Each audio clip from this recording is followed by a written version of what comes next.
Bienvenue au 13h sur Canal 2 International. Et on ouvre ce journal avec notre chiffre du jour qui est 25. Ce chiffre représente les 25% du capital des opérateurs de téléphonie mobile que le gouvernement tanzanien exige de libérer de leur capital pour la bourse.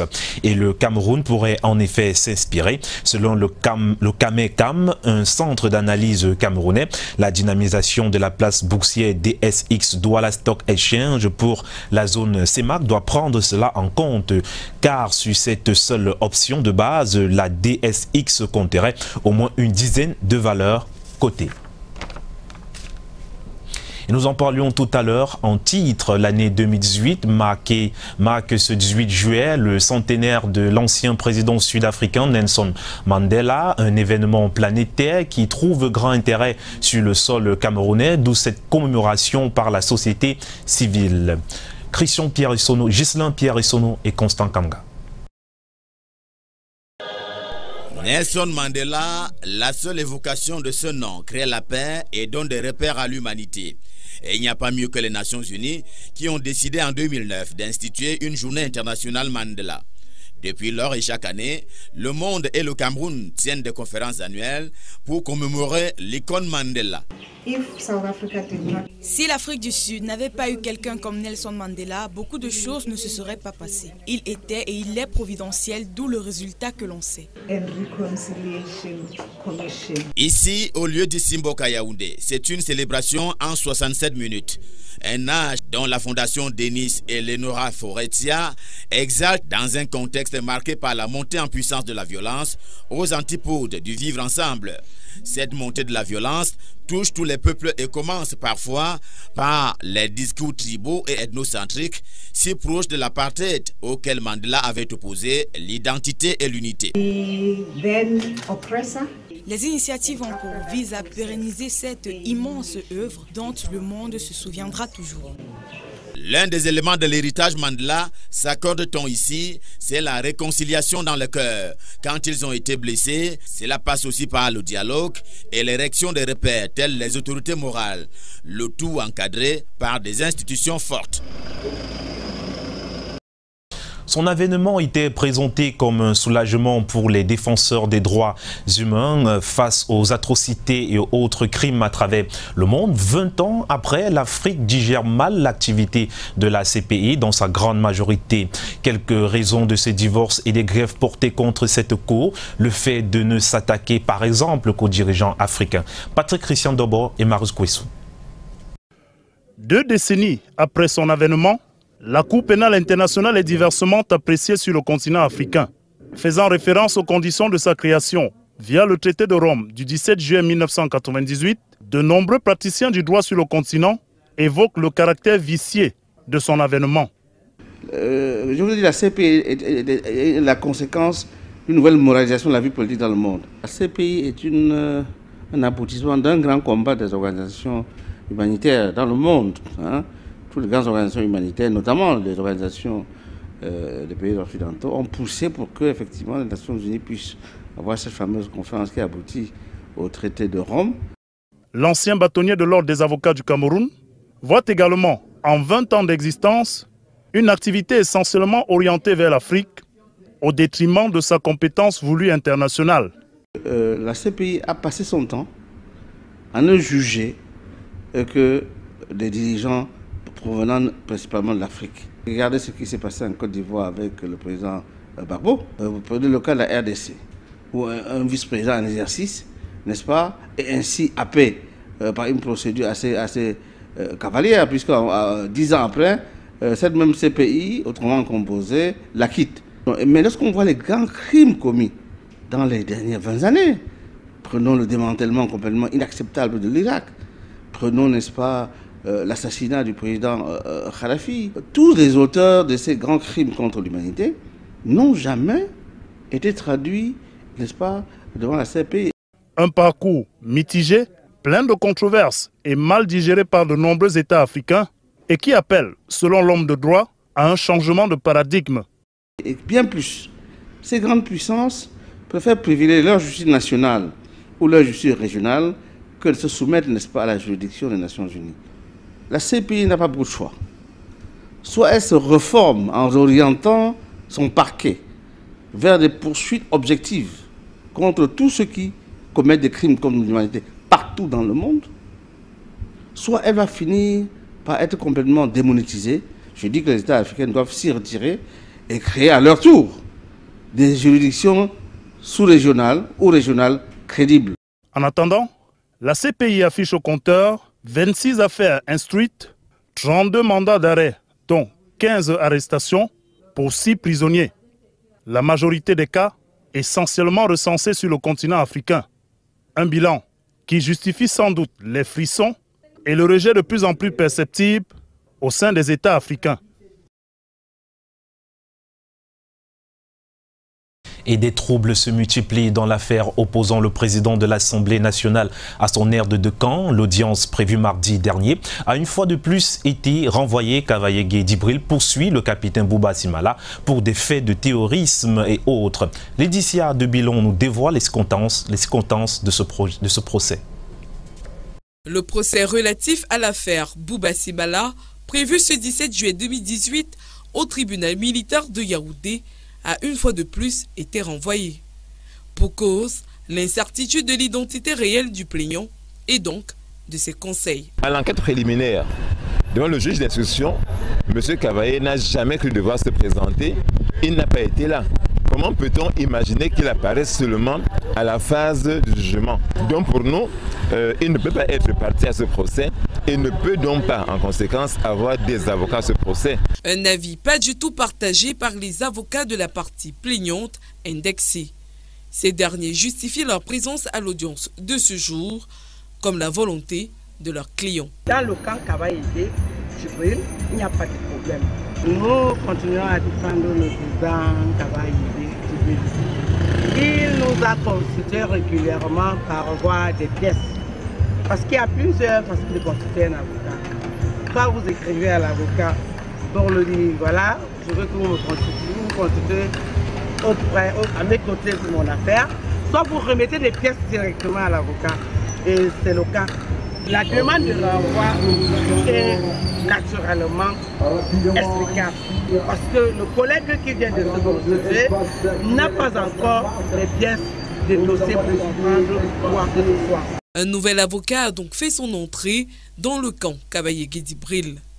Une décision qui ne déstabilise point la défense. Nous sommes absolument sereins. On attend que cette affaire-là soit connue enfin et que l'innocence de mon client soit établie par le juge. La prochaine audience est donc prévue pour le 21 août prochain. Du bonheur et du soulagement pour les habitants du quartier d'Ambour dans l'arrondissement de Douala 5e. Le groupe de malfrats qui s'aimait la terreur dans cette localité vient d'être mis hors d'état de nuit. Stations, services, commerces et autres entrepôts étaient leur cible. Ils ont été mis aux arrêts grâce aux éléments de la section de recherche du groupement de gendarmerie territoriale de Douala. Mireille Flo de Fofoso, Marus Kouessou. Cette arme et ce béret ont été retrouvés dans l'un des véhicules qui servait à ces présumés bandits présentés aux hommes de médias de la ville de Douala ce 17 juillet. Depuis plusieurs mois, ils dérobent des pompes à essence, des groupes électrogènes et d'autres objets de valeur du quartier d'Orbon dans l'arrondissement de Douala 5e. Aujourd'hui, ils ont été mis hors d'état de nuire par les éléments de la section de recherche du groupement de gendarmerie territoriale de Douala. Est-ce que par le passé, vous avez eu quand même une arme de défense? En 2017. Vous avez une arme de défense qui a été reprise au CEMIL en juin 2017, que je ne suis plus entré en possession de ça. Est-ce que tu étais détenteur d'une autorisation de port d'armes? Si, j'avais l'autorisation de port d'armes. Délivrée par quelle autorité? Les hauts plateaux. Est-ce que vous avez fait l'objet d'une enquête de moralité? Avant d'être détenteur de cette autorisation de port d'armes. Est-ce que vous avez fait l'objet d'une enquête de moralité? Là, vous ne parlez plus. Généralement, les objets dérobés sont revendus à des tiers, considérés comme des reselleurs. L'un d'eux, d'origine malienne, a reconnu avoir acheté l'un de ces objets volés. C'est vrai, c'est une seule fois qu'ils m'ont appelé, ils m'ont donné un groupe qui n'avait pas de moteur dedans. J'avais seulement cassé ça pour mettre ça en ferraille. Ça n'a pas d'alternateur dedans, ni le chaud dedans. C'est la caisse simple, comme la caisse qui était là-bas. Qui vous a remis? Tchofu. Donc ce matériel, je travaille d'abord dessus. Oui. Je travaille d'abord dessus, ce qui fait que quand on revient avec eux, ils sont là-bas. En collaboration avec Total? Oui. Quand ils sont là-bas et qu'ils viennent avec que je dépanne simplement. Mon rôle, c'est de dépanner. On me donne mon bac chichi. Moi, je ne suis plus là. Pour l'instant, ils sont gardés à vue dans les cellules du groupement de gendarmerie territoriale de Douala. Pendant ce temps, la crise anglophone continue de créer de la panique chez les populations du nord-ouest et du sud-ouest. Cependant, des mesures sécuritaires sont prises pour limiter la cause chez les populations déplacées et réfugiées. Dans la Ménois, à l'ouest du Cameroun, le préfet du département de la Ménois, Balingali Confiance, est descendu dans les villages de son territoire de compétence pour rassurer les populations. Reportage. Suite aux exactions des hommes armés sur les populations des arrondissements de Fongo-Tongo et de Sanchou, le préfet du département de la Ménois, Balingali Confiance, a fait une descente sur ces sites concernés, non seulement pour assurer les populations, mais aussi renforcer la sécurité dans ces villages. On a assez là de regagner les domiciles parce qu'il y avait plus de peur que de mal. Il y a certains villages qui étaient loin, très loin même de la frontière, là où il y avait des problèmes. Et d'ailleurs que les forces de défense ont riposté. Donc ils ont seulement attendu au lieu dans les réseaux sociaux que c'est fort ici, par là. Ils commencent à fuir.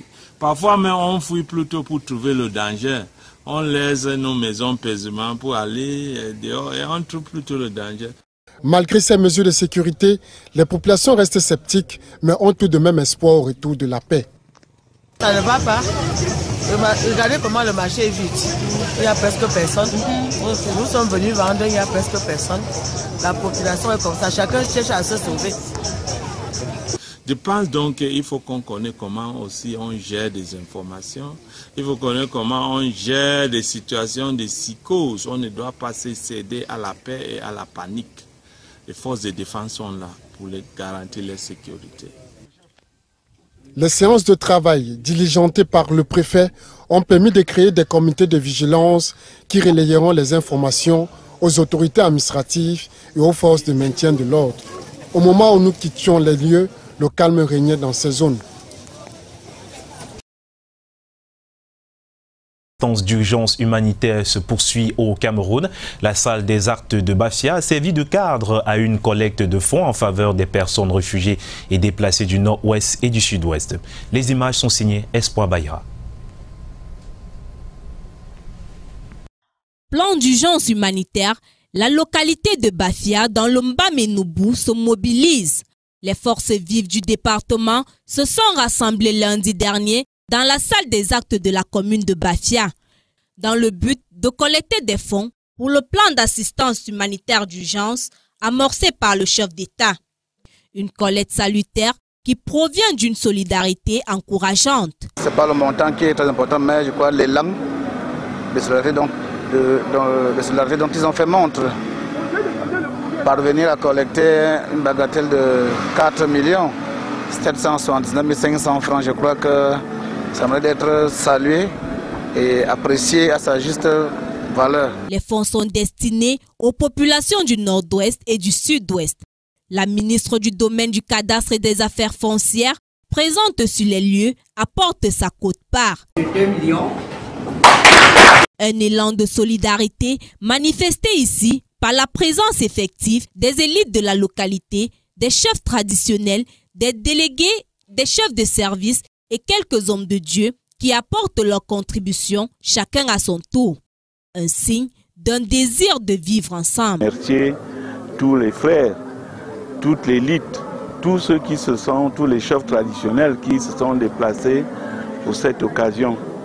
C'est un signe que notre commune, notre arrondissement se porte bien. La cérémonie présidée par le sous-préfet de l'arrondissement de Bafia vient s'ajouter à la liste déjà longue enregistrée dans le cadre de cette collecte pour le plan d'assistance humanitaire d'urgence. La commune d'Indimom, dans le Noun, a effectué une évaluation de son PIB.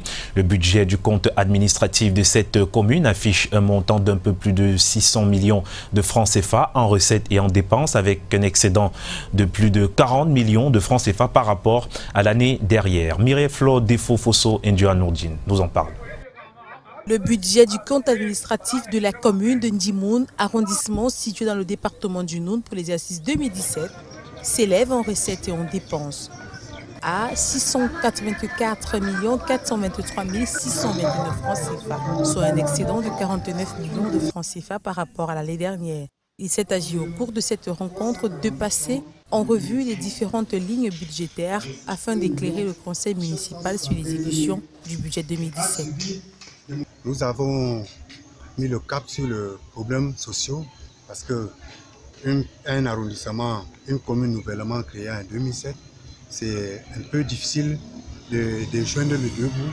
Nous avons des zones enclavées avec une population de près de 80 000 habitants sur une superficie de près de 800 mètres carrés. Nous avons tellement de difficultés. Et vous avez vu, la commune vient cette année de décrocher un financement auprès du FOCOM d'un montant de près de 400 millions pour la construction de 20 blocs, 10 latrines, 10 forages et 10 blocs administratifs. Une somme d'argent qui va permettre, entre autres, de réaliser des projets tels l'électrification de la ville et l'assainissement. Les travaux de présentation de comptes administratifs dans la commune de Ndjimoun se sont bien déroulés et surtout que ça a été adopté par l'ensemble des conseillers municipaux de la commune de Ndjimoun et validé par le préfet du département du Noun. Donc je pense que il y a beaucoup de choses qui nous attendent, surtout dans le cadre de l'amélioration des conditions de vie de la population. Jusqu'ici, d'autres actions sont menées par la commune de Ndjimoun. L'autorité administrative qui présidait les travaux a tenu à fustiger le comportement de certains jeunes de la localité, notamment les jeunes garçons qui sont devenus les consommateurs de chanvre indien et les jeunes filles en proie aux grossesses précoces. Il a intimé l'ordre aux responsables de cette commune de sensibiliser les jeunes afin que les choses changent dans le bon sens. Une bonne nouvelle dans le domaine de la santé, le taux de prévalence du VIH-Sida au Cameroun est en baisse. Il est désormais de 3,4% contre 4,3% en 2017, des avancées. À noter également pour ce qui concerne la transmission mère-enfant. La tranche d'âge la plus touchée reste entre 15 et 24 ans et les filles restent toujours les plus touchées, des résultats d'une enquête réalisée par le gouvernement et ses partenaires, résultats restitués et validés à Yaoundé. Karel Mezatachoya et André Marindia. Le Cameroun vient de faire un pas important dans la lutte contre le VIH-Sida. Le taux de prévalence est passé de 4,3% en 2011 à 3,4% en 2017-2018. La prévalence de la transmission de la mère à l'enfant de 0 à 4 ans aussi est en baisse, 0,1%. Mais le Cameroun peut mieux faire, surtout avec l'appui des partenaires. Il faudrait introduire le vaccin à la naissance parce que pour l'instant, le vaccin est donné à 6 semaines et entre 0 et 6 semaines, nos bébés ont le temps de s'infecter. Des chiffres rendus publics par Cameroon Population Based HIV Impact Assessment au terme d'une enquête menée pendant 7 mois auprès de 14 000 ménages répartis sur le triangle national. Une première au Cameroun, réalisée avec le concours des partenaires. Résultat restitué et validé ce 16 juillet à Yaoundé par le ministre de la Santé publique en présence de 3 autres membres du gouvernement. André Mamafouda exhorte la gente féminine de 15 à 49 ans à prendre plus de précautions. C'est la tranche de la population la plus infectée. En cas d'acte sexuel isolé, utilisez le condom. L'enquête a en outre permis de faire le constat selon lequel la situation de l'hépatite B est beaucoup plus inquiétante au Cameroun. Parce qu'on a une prévalence de 8% dans la population générale. Nous devons donc accélérer nos efforts pour qu'on puisse combattre l'hépatite B, qui aujourd'hui ne se guérit pas, sauf si on a pris le vaccin. Heureusement, avec les États-Unis d'Amérique, fidèles partenaires du gouvernement dans le secteur santé, le combat continue. fait usage de la plastique pour présenter tout en dénonçant les scènes de désordre urbain dans la ville de Douala et précisément dans le secteur des conducteurs de moto taxi. L'exposition baptisée Hors Normes sensibilise sur les conséquences de l'incivisme des transporteurs, notamment ceux appelés communément benskiner. L'initiative vise à sensibiliser au moins de l'art en faisant passer le message de la prise de conscience. Lille Piedjou et Guy Fosso. L'incivisme des mototaxis en images. Nous sommes à Mbolo, l'espace agriculture au camp Yabassi de Douala. Le jeune Abdias Ngate, à travers cette caricature, dénonce le désordre urbain dans les grandes métropoles africaines, dans le secteur des transports, précisément les mototaxis, et invite à une réflexion. Pour arriver à ce travail, je m'intéresse aux questions d'espace urbain. Le thème que j'exploite actuellement, l'espace urbain. Dans l'espace urbain, je parle de la précarité. Et quand je vois la précarité, je vois l'espace dans lequel nous vivons. Et actuellement, avec les mototaxis que je me suis vraiment intéressé, donc, il y a une série de questionnements qui ont abouti à cela. Passant par comment vivent-ils, comment ils se comportent dans la société et comment ils fonctionnent. Cette exposition baptisée Hors Normes décrit à suffisance l'animalité et le défaut de citoyenneté de l'homme. La dimension de l'animalité que propose l'artiste dénote d'une certaine mixture et d'un certain niveau d'hybridisme, une manière de dire qu'il y a de l'incivisme, il y a de manque de citoyenneté, il y a de la déviance, il y a du brigandage, il y a du gantérisme qui écume peut-être la profession. Donc la lecture davantage doit être améliorative, pas péjorative.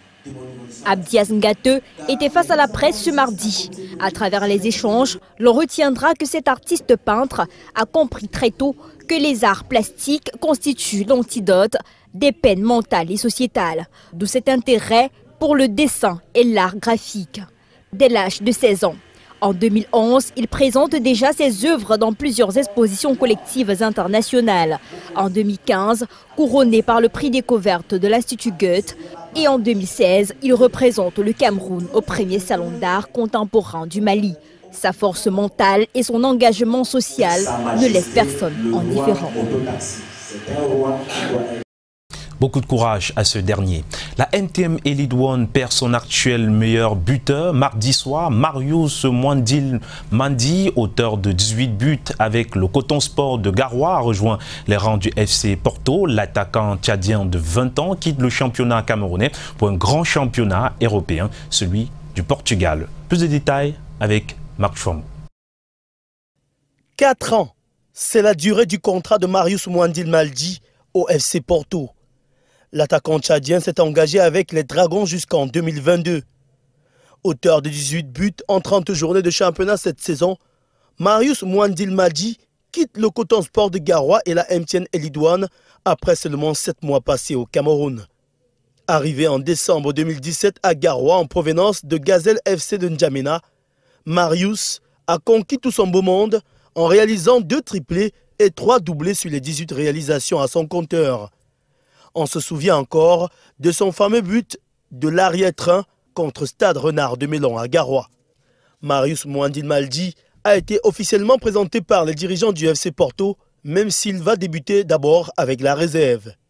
Il rejoint le Camerounais Vincent Aboubakar, par ailleurs ancien sociétaire du Coton Sport de Garoua et qui a pour beaucoup dans le choix de Marius au Portugal. Déjà assuré du titre de champion du Cameroun avec Coton en 2018, il pourrait néanmoins voir le titre de meilleur buteur lui échapper avec l'attaquant de Dragon de Yaoundé, Junior Ostambay, qui est arrivé à son niveau. Les adeptes du championnat camerounais peuvent avoir une pinceau au cœur avec le départ de Mwandil Mandi. Mais ce qu'on retient, c'est que le championnat camerounais sort grandi de cette signature directe dans un grand championnat européen, ce qui confirme que le Cameroun attire encore les regards malgré tout. Merci donc à tous d'avoir suivi le 13h sur Canal 2 International. C'est ici que se referme votre journal. Au revoir.